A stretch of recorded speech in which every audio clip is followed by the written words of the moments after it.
Hello, everybody, and welcome to Strip Search, the comic strip podcast. It's been a little while, but we have returned on this cold February day. I am Pete Chianka here, as always, with Dave London. Hiya, Dave. Hey, Pete. How are you? Staying warm?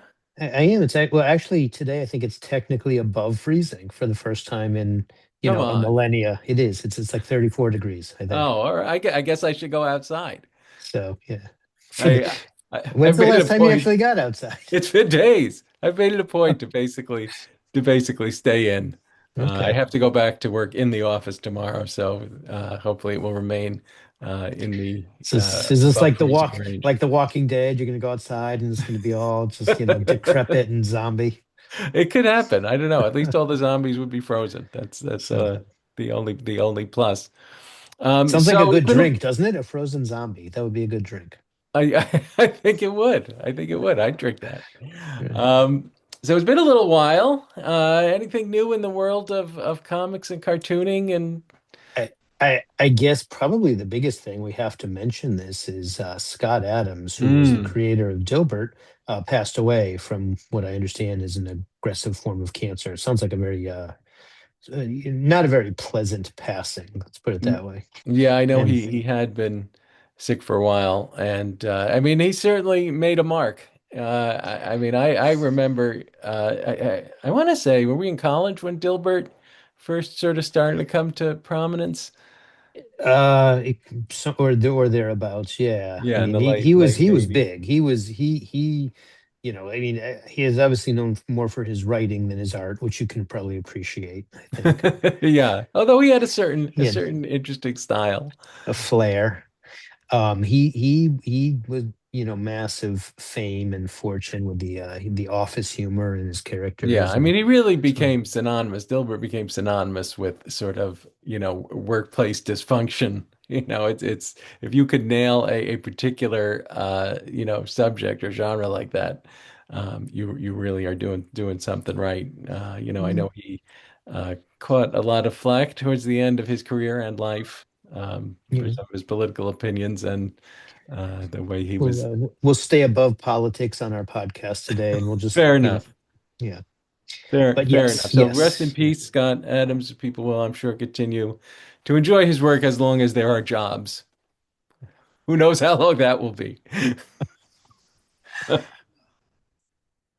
Yeah. Um, what else is going on? Oh, I have a book recommendation. What is the book? Or well, it's sort of a half recommendation because I'm only halfway through it.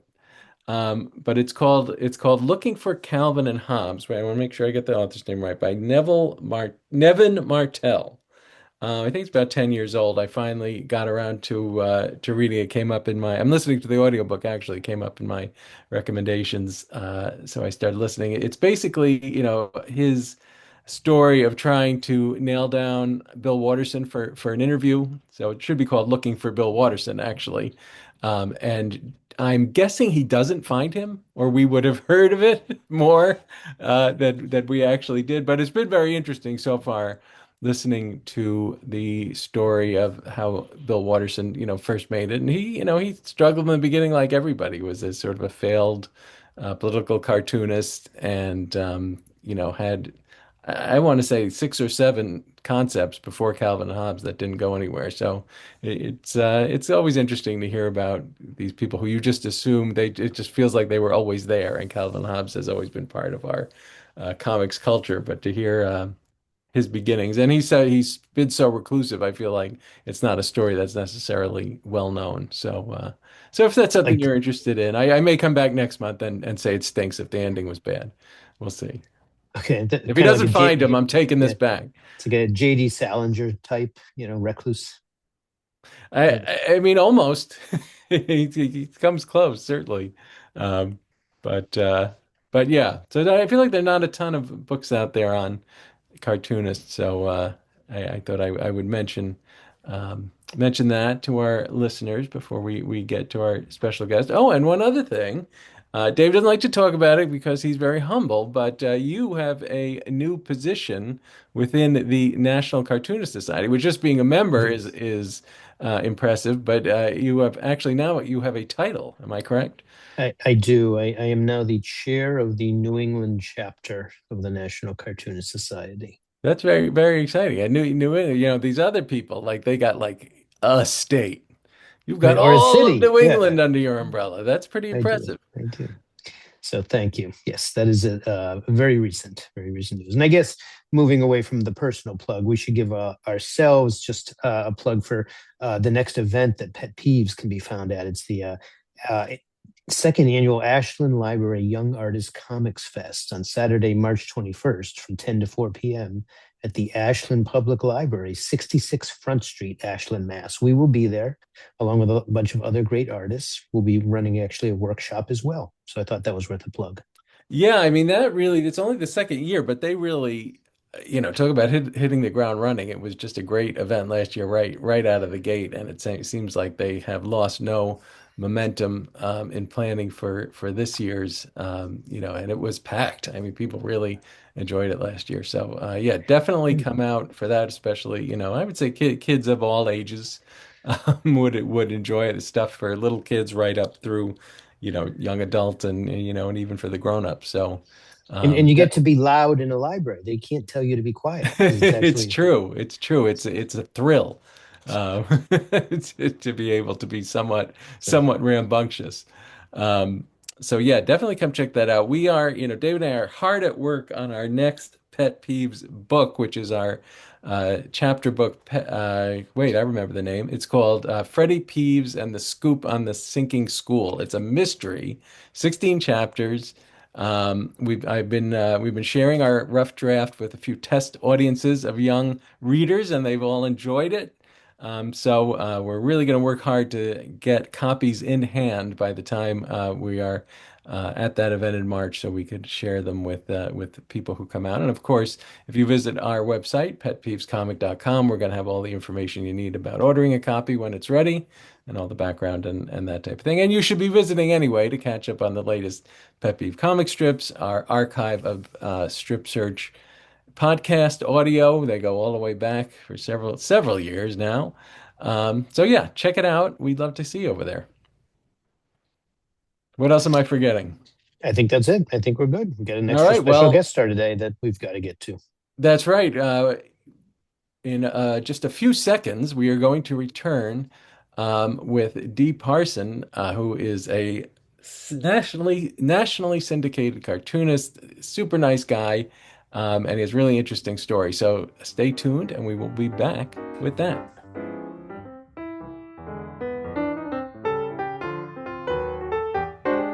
Hello, everyone, and welcome back to Strip Search, the comic strip podcast with me, Pete Chianca, and my co-host, Dave London. We are at our favorite part of the show, where we introduce our special guest. Deon Parson, or you may know him by his pen name Supr Dee, is a cartoonist, illustrator, animator, teacher, and public speaker based in Indiana.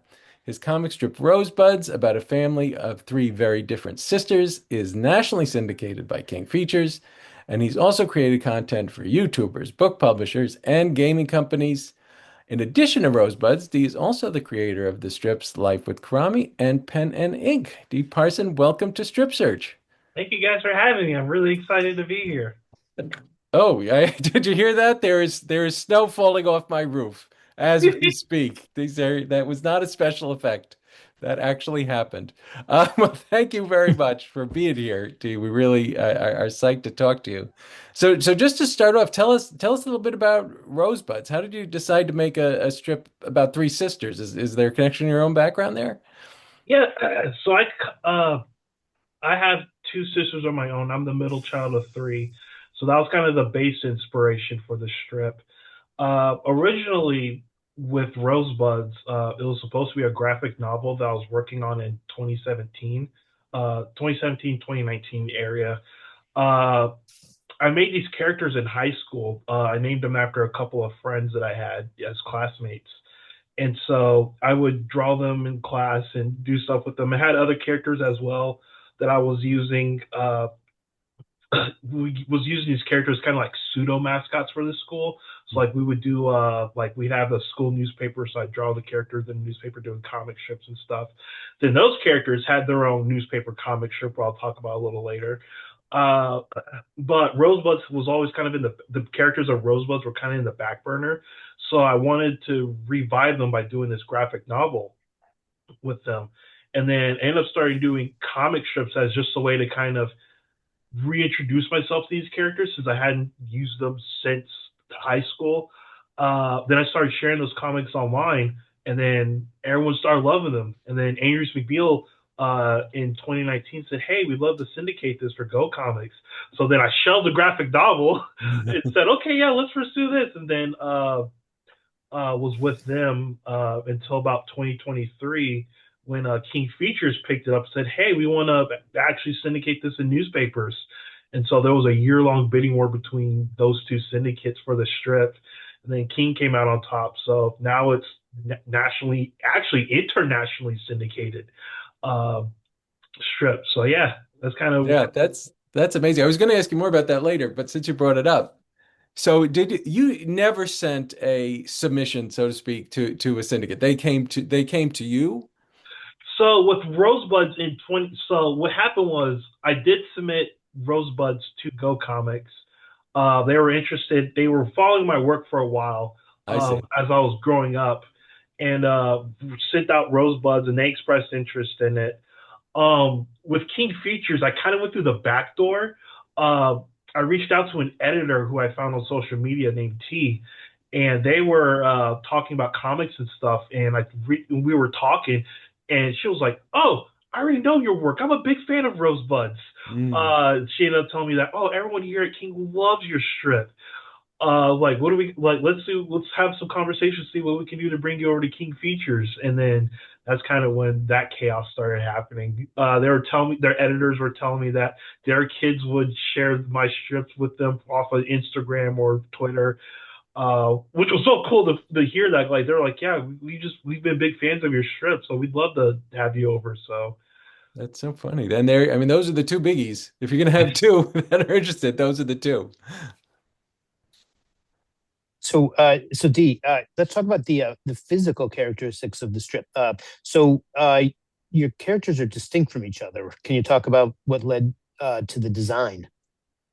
yeah, so doing a lot of different uh, how do I say this? A lot of different avenues to make them like visually distinct from each other. There was a lot of changes from when I first used, when I first made them in high school to now. Especially like with Marcella, she was the youngest sister with the bunny ears. Uh, she almost looked similar to Maria, the middle sister. They kind of had similar builds, so I kind of made them visually different by allowing Marcella to get a little chunkier, but it's allowed her to be a lot more uh, fun. She's a lot more playful now. Her personality as well, like it really helped mellow her out because when I was originally doing the strip under Go Comics, she was a bit of a smart aleck and Mhm. very full, I don't want to say full, kind of full of herself in a way that wasn't. She always put down other people, and so I kind of had to really do a lot of character course correcting for her. So with her, that's kind of how that worked out. Maria, the middle sister, she's the fun one. She's the one that will be open to anything and just having fun. So allowing her character to be a lot more rubber hosey, cartoony, and just kind of all over allows a lot more character and personality interactions with her.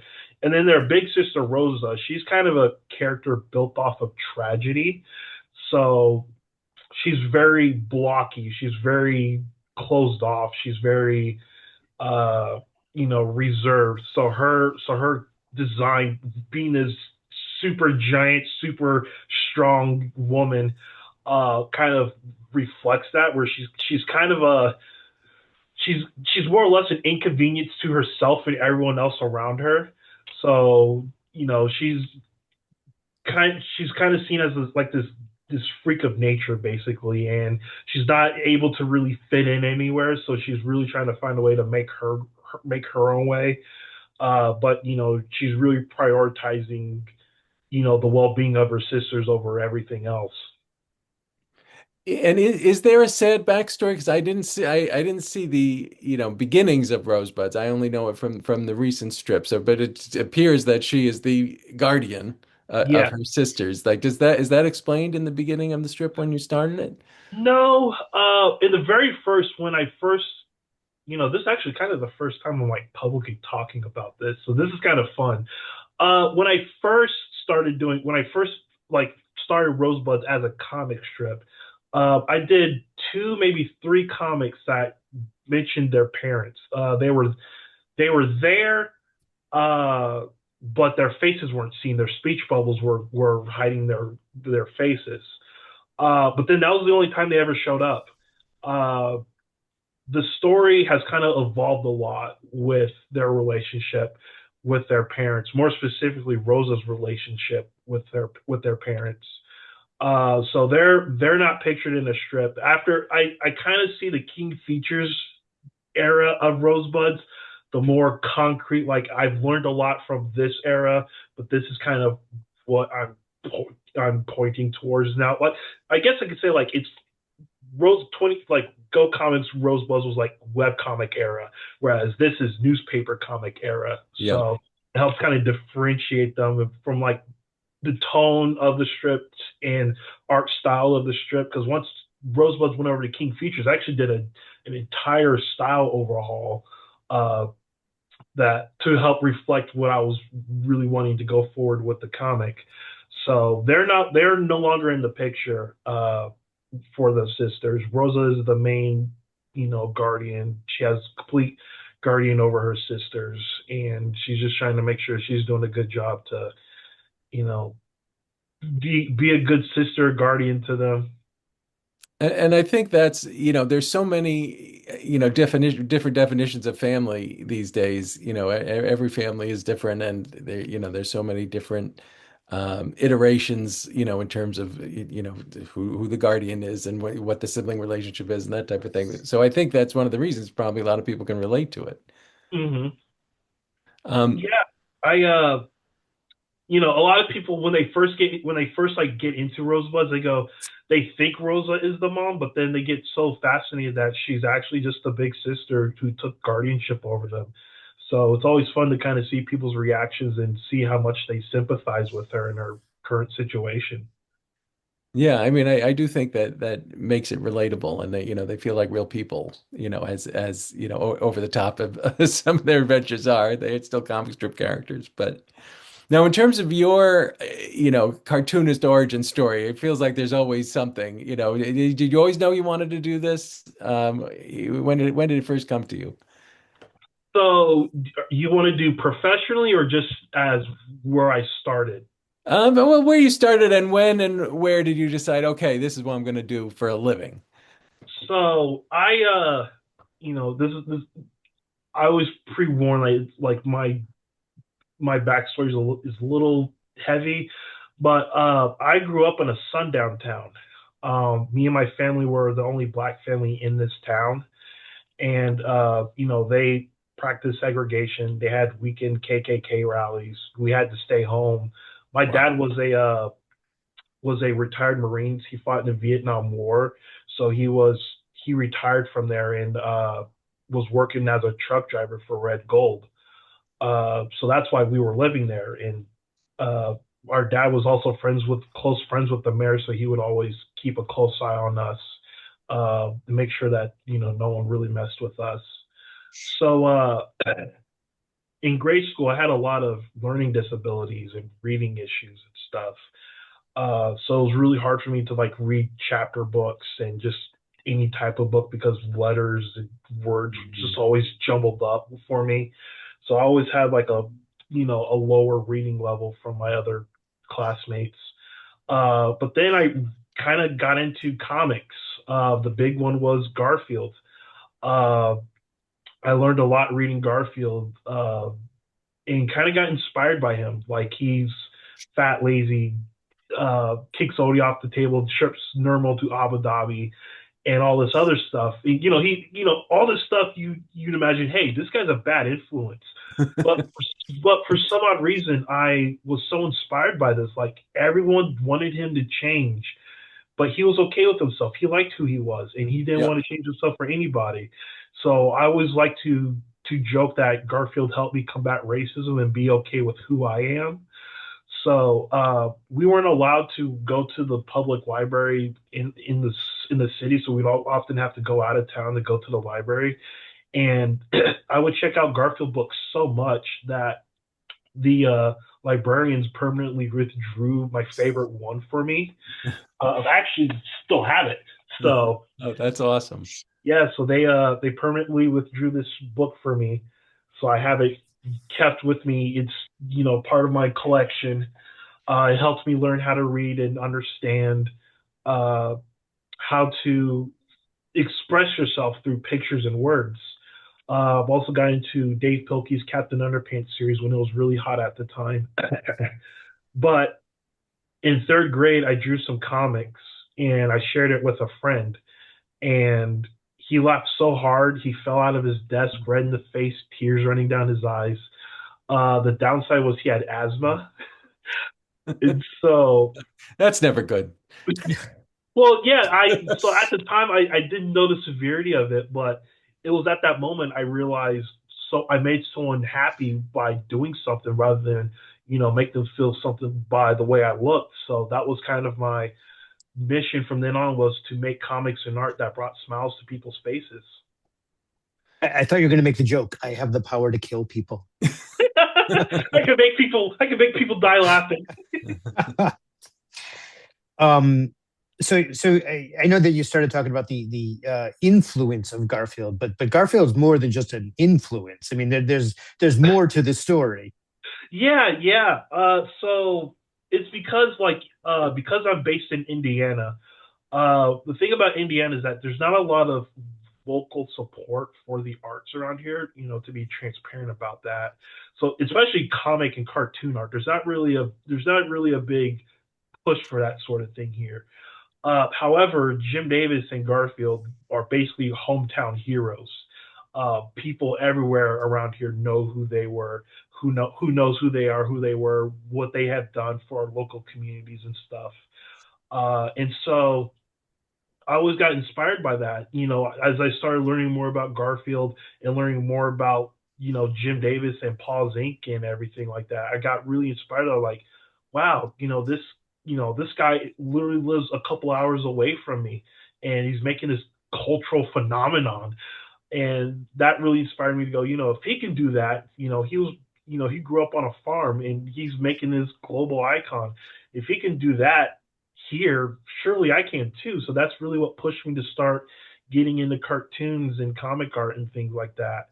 Uh, Going back to high school, when I was talking about those characters that I was designing in high school for our school newspapers and stuff, I originally did not want to be a newspaper cartoonist. I was tricked into it. A friend wanted me to take these characters and make comic strips out of them. And, I was completely against the idea the whole time, but I said, okay, I'll do this. So he gave me a deadline and said, I'll tell you what your deadline is when you finish them, but go ahead and do these, make 24 comics, and then get back to me when you do that. So I said, okay, I'll go ahead and do that. So I made those 24 comics under his guidance, and I showed them back to him. He said, listen, your deadline was 6 weeks and you got these done in 4. And that's kind of the standard deadline route that newspaper cartoonists have to work under. So now what I want you to do is take these comics and send them to our local newspaper to see that they'll run them in the paper. And these the comics that I had were really amateurish. They were, on printer paper. I was using Pilot G2 pens. Everything was lowercase letters. It was like amateurish of amateurish. But I was one day in the spring in 2013, I was walking nearby the newspaper building. I happened to find it, and I said, okay, I have this stuff on me. Let me go see if I can just say something to somebody. But I didn't know who I was looking for. I didn't know who I need the name of the person that I needed to talk to. So the first lady I saw, she was a secretary. So I asked her, "Hey, can I speak to the editor of this paper and see if you could talk to me about, putting my comics in the newspaper?" And she was like, "Yeah, sure." So luckily at that time, he had a couple minutes to spare with me. So he brought me into his office and sat me down. I told him who I was. I told him my life story, what I was planning on doing. So I showed him my comics that I had, and he looked at them, and he kind of read through them all, and then he looked at me and said, "Listen, these aren't funny, but I do like the art of them. So what I want you to do is to take these comics and make me some more and come back in a few months, and we'll go from there." So something in my brain clicked at that moment. It's like, wait, there's an actual possibility that I could do this. So then we go from seeing each other every couple of months to every other month to once a month to every couple of weeks. We've been doing this on and off for about 2.5 years. Well, actually, a year and a half. And so, all this to go around to say that by the end of December 2020, 2014, he was really interested in picking up the strip for the newspaper. And so my friend David Reddick, who works on Blondie and Intelligent Life for King Features, he reached out to me because at the time he was working for Jim Davis at Paul's Inc. And he knew how much of how impactful Jim has been on me all these years. And he said, "Hey, Jim wants you to come out to Paul's and come meet him and talk about comics and stuff." And so within that December, we went out to Paws in Muncie, and it was just the most magical experience I could ever envision having. Have you ever seen the Paws building? No. Not in real. I mean, I've seen photos of the building, but not in real life. Well, so yeah, so the building is huge. It's massive. But right beside the building itself, he has his own like private building where that's where his office is. He has a secretary and stuff.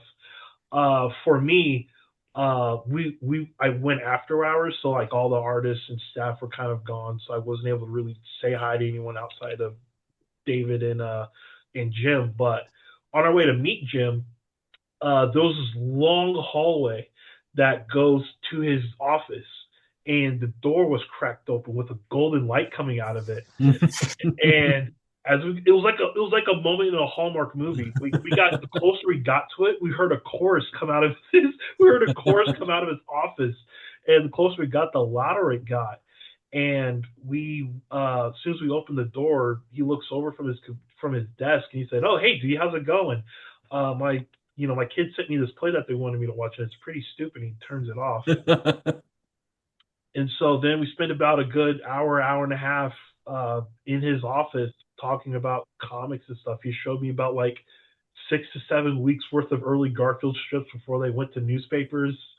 Talked with him about my journey as an artist, as a comic artist, how impactful Garfield has been to me, and how impactful he has been to me. I cried in front of him because it was a very overwhelming moment for me. But I ended up telling him like, "Listen, I'm doing this comic strip, and uh, this editor is interested in picking it up for the local paper, and we kind of wanted your input on this." So he read the comics I was doing.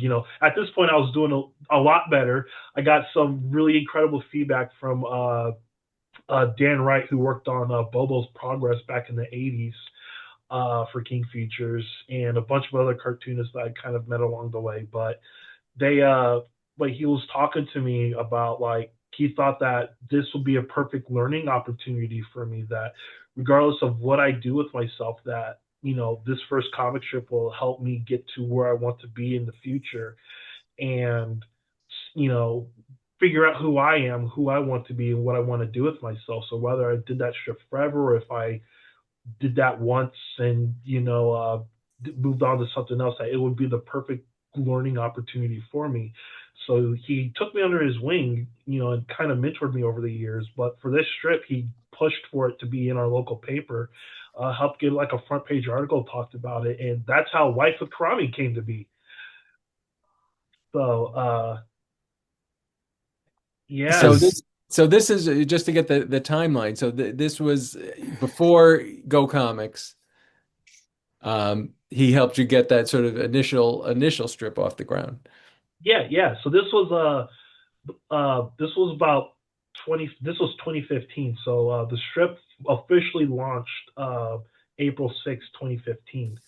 Um, and it was so close. It was actually in the comics page itself. It wasn't like in a different section of the newspaper.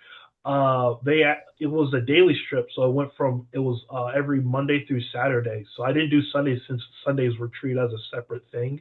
Yeah. So, but yeah, I was doing the strip every day for about 2.5 years. So it Uh, was literally surrounded by syndicated cartoonists. yeah, Garfield was two spaces above me. I was under B.O. Bailey. It knocked out Non Sequitur out of Oh the my. paper. So I felt so accomplished like that. Like, oh wow, I actually did that. How cool is that? And so, but yeah. That's great. so uh, so you sort of alluded to the development of your style and over time. Let's talk a little bit about some of the fun things you're doing with your style. So one of the things you do in the strip is the panel borders and having the characters interact with word balloons, sort of funky fun stuff to sort of you know break the fourth wall, so to speak. So can you talk about how that came to be? Is that a goal of yours to do more of that? How much fun is it to do the creative type of environment? Oh, I love it. Like I'm a sucker for that sort of stuff. I love visual humor. I love slapstick. I love stuff that just like that fully embraces the medium. Uh, Especially when I try to do Sunday strips are like the best time to do that sort of stuff. Because you have more room to expand upon and really build up to either a solid punchline, a good visual gag, or what have you. So when it comes to that, I really like Sundays are so much fun, but they're just so time consuming. So it makes it much harder to really pull those off at a very more frequently. So like whenever I have an idea for to do something like that, I really have to plan it really far ahead so I have more time to work on it. Uh, I really try to make panels dynamic. Excuse me, really visually appealing and stuff. Like to not just uh, make the panel. Like I really want there to be a lot more emphasis on visual flair and opportunities to really allow characters to be seen more bolder and stuff. I take a like I take a lot of that because like uh especially with like Peanuts and Garfield in particular, they really perfected that. I can't remember the camera that they referenced in the Peanuts movie that they stylized the paneling of like there's just like paneling like character area and stuff. Like they really did perfect that. So I really try to figure out ways to expand upon that, make the comic strip feel like a readable cartoon, like not just like a cartoon that's like in motion, basically. Well, you do. I was gonna say you do a lot with movement. Like it's that the characters are almost never static. It seems to me that there's always something going on. Somebody is flying and or throwing something or running around. And you have a really and Dave's the artist. He probably he has a better idea of how you do that. I'm the writer. I just look at it and say, wow, that's awesome. That's very cool how just active it feels when you're looking at it. So that's clearly by design.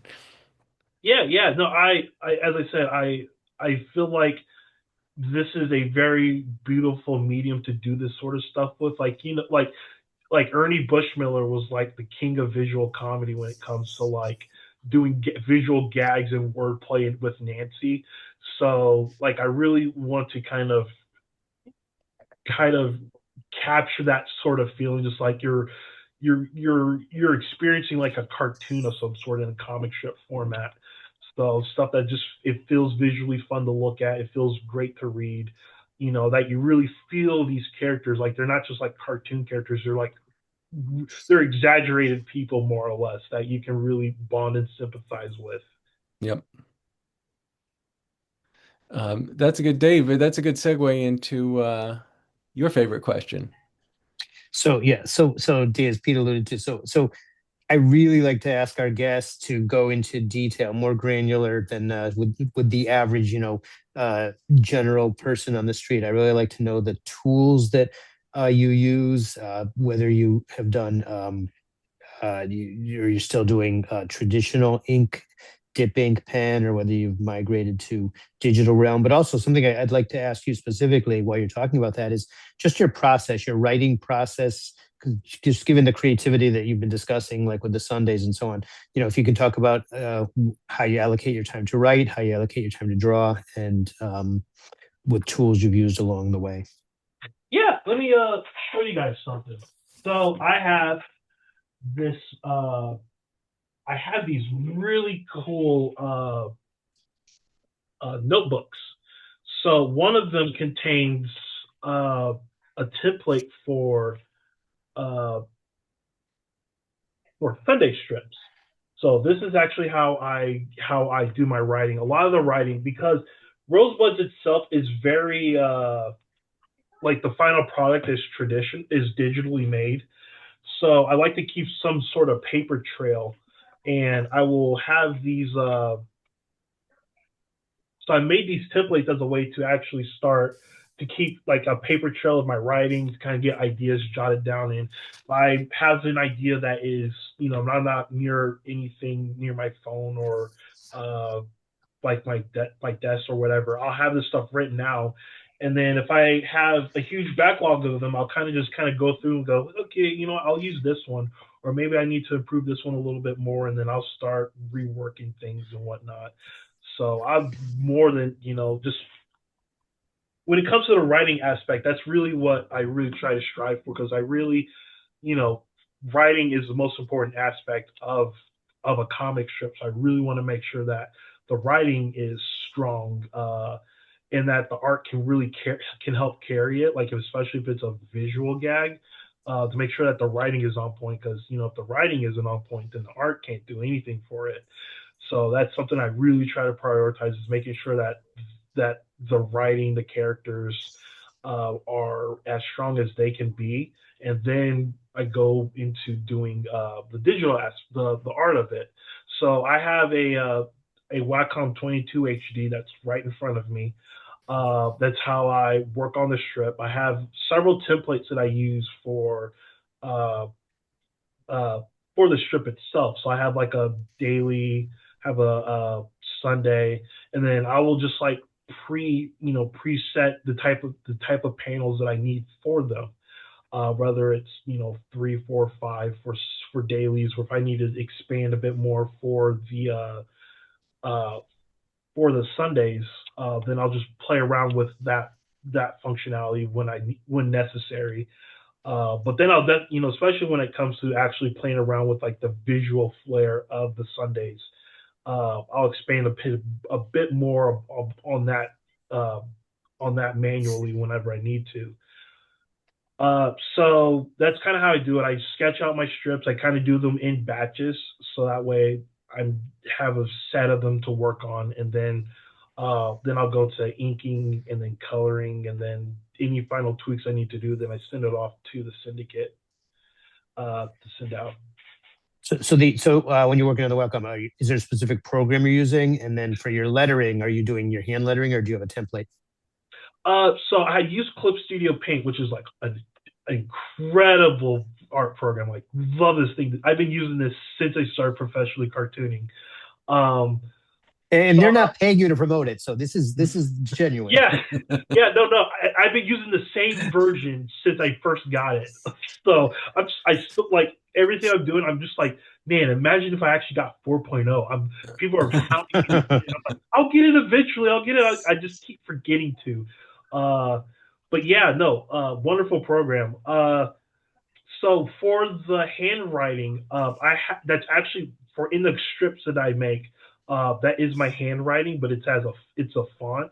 So I've been using that as my general like type of my main de facto font for the strip. But then I also will every once in a while use different types of fonts for sound effects or for emphasizing certain words or things like that. So, but the main one is my excuse me is my handwriting as a font.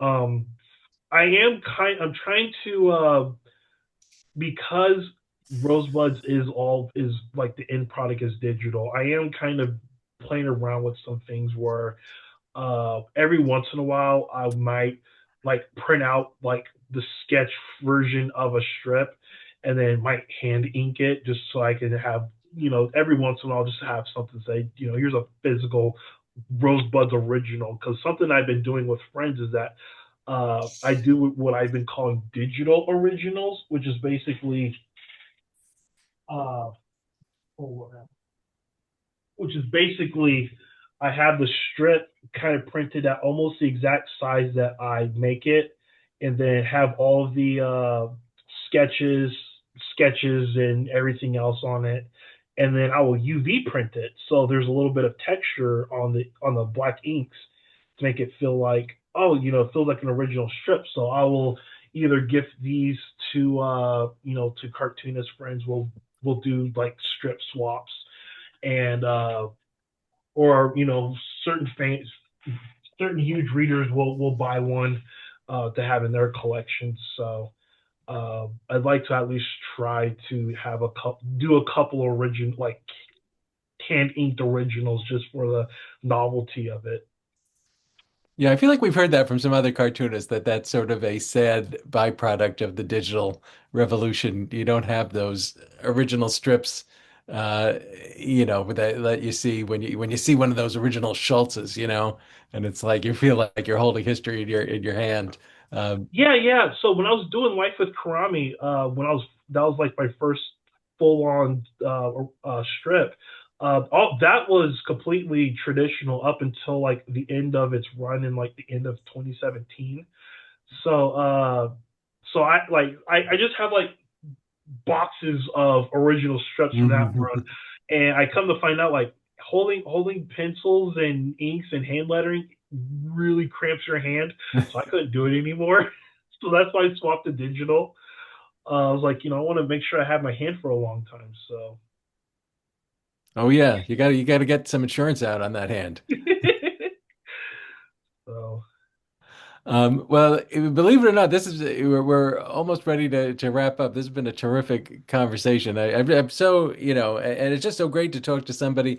It just feels like newspaper comic strips, like everything else having to do with newspapers, have been struggling in the past few years. So it's great to talk to somebody who's made it work for them and who is a real presence, in that realm, and that people can still discover a comic strip and enjoy it and have it be part of their lives, without, in sort of a more traditional way, not you don't have to, go down into the depths of the internet to try to find it. It's right there in your local paper. yeah, yeah, no, and I think that's what's really so special and significant about Rosebuds right now in 2026. Like to say like there is a brand new syndicated feature in 2026. It's in newspapers like USA Today has it. I believe they have that at least online, but USA Today has it. Chicago Tribune. It's gone international. A couple of Canada papers and Jamaica has it now. Nice. Like this stuff like what people we all know like the kind of the conversations that are made about the legacy strips and how they're kind of holding up opportunities for new talent and new fresh voices to come in. So despite all of that, despite the way that newspapers are today, that we were able to still manage to get a new strip in, and that it is finding its own path. That is a lot to really talk about right there, and I think that's really important to to keep in mind of just like, wow, this is crazy. And I'm very grateful for this opportunity and really blessed about it because, like I've known people that have been wanting to do this sort of thing longer than I have been alive. I'm 30. I'm currently one of the youngest syndicated cartoonists right now. Uh, so this is one of those things is like, it's very important for me to keep to uphold and to show that I really am serious and passionate about this. Uh, I think that's very well said. I can tell the passion you have and the reverence you have for the history. And also, I know that because I've heard you say this before too. When you see your own work in print, there's still that visceral thrill, isn't it? No matter how old or young or established you are, I think all cartoonists just you see your work on a printed page, and there's just nothing like it. It's fantastic. Actually have one right here. It's like I'm sitting here like with this newspaper here. It's it's so cool that you can just see Rosebuds right here under Family Circus, right next to Blondie. Like these are old school comics, and you have a new generation right here in front of people's faces, and I get to show these people about this stuff. And it's so cool because like this comic I actually just shared with you. Uh, my high school, they're actually honoring Rosebuds. They have a giant Rosebuds mural that they're going to be installing in the high Oh, school. Oh, that's great. Little plaque that talks about the strip's history, the character's history. Have like very old art from when I drew them in high school that they put as like, this is one of the pieces of art of the characters that were drawn in the classrooms of this school. So like, people are celebrating and honoring this, and I'm honored by that. And it's so cool that I get to, share this journey with you guys and everyone else because this is just something that I want to be an example of that. It's still possible if you really are passionate about this stuff and work hard enough that the opportunities are there. They're small and they're really hard to get, but they are there. That's great. Well, before we go, could you tell everybody, if it doesn't happen to be their local paper, where they can find your work, both Rosebuds and any other projects you have going that you want people to know about? Yeah, so you can read Rosebuds daily on my socials at Supr Dee 2, SUPRDEE 2, on Comics Kingdom, comicskingdom.com/rosebuds. In your local paper, if it's not there, reach out to your editors and tell them you want the strip in your paper, which is so cool to say that, by the way. Uh, and yeah, just reach out that way. I'm usually pretty active talking with people all over about this stuff. So really excited about that. fantastic. Well, listen, thank you so much for spending some time with us today. No, thank you for spending time with me. And everybody who's listening, we will have links to all of Dee's work at our website, petpeevescomic.com/podcast, where you will find the various recordings of this interview. Like I said, links back to Dee's work. And we'd love to have you back anytime. We really appreciate you coming on, Dee. Yeah, no, absolutely. I'm in your corner. Excellent. And everybody else, we will be back before you know it with another episode of Strip Search, the comic strip podcast. Stay warm, everybody.